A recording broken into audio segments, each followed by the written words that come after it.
Michael, how did you make of this move? I mean, in theory, they're just saying we no longer have the same kind of growth that we saw in the U.S.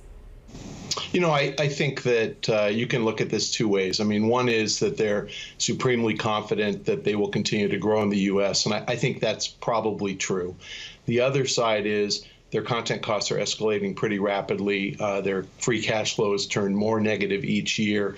This year by several $100 million, possibly as much as $900 million, and they need to raise price just to keep up with escalating content costs. I think the answer is probably a little bit of both. And you mentioned 10% as a price increase. I think you get 1 or 2% attrition. So I think that Netflix is highly inelastic. I think consumers love the value proposition. I don't expect very many people to quit.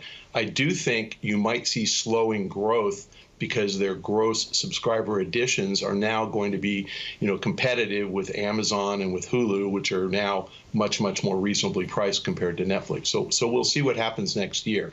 But I think the stock works through year end. I just think that next year, if subscriber growth slows, investors are going to figure out maybe this thing isn't worth, 50 times 2022 EBITDA. Cameron, we've been waiting for inflation. Are these like the signs of inflation we have to watch out for? Netflix raising its prices 10%? Well, one would think so. You'd be surprised. As soon as the story hit, I had 3 or 4 people email me because I know I'm I've got a bit of an inflation fetish.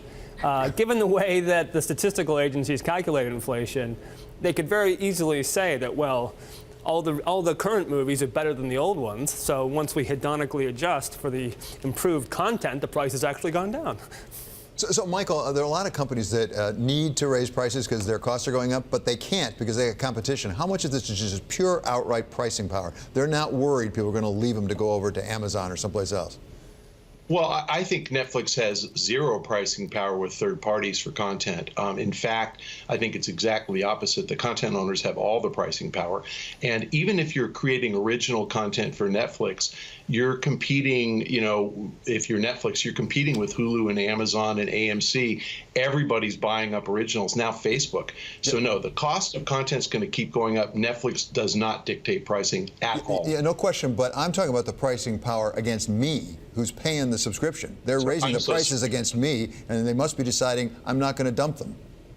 Yeah, with negative free cash flow of $2.5 billion, it's pretty clear Netflix is spending $12 in cash for every $10 it takes in. I mean, that's the math. So if I'm going to give you $12 worth of stuff for $10, you're going to sign up all day. You're going to sign up at 11 as well, and 12 and 13. I don't think they lose subscribers if they raise price. I think they slow growth if they raise price, because if you're not a subscriber, it's a harder decision at 11 than it was at 10. I mean, that's as simple as it gets.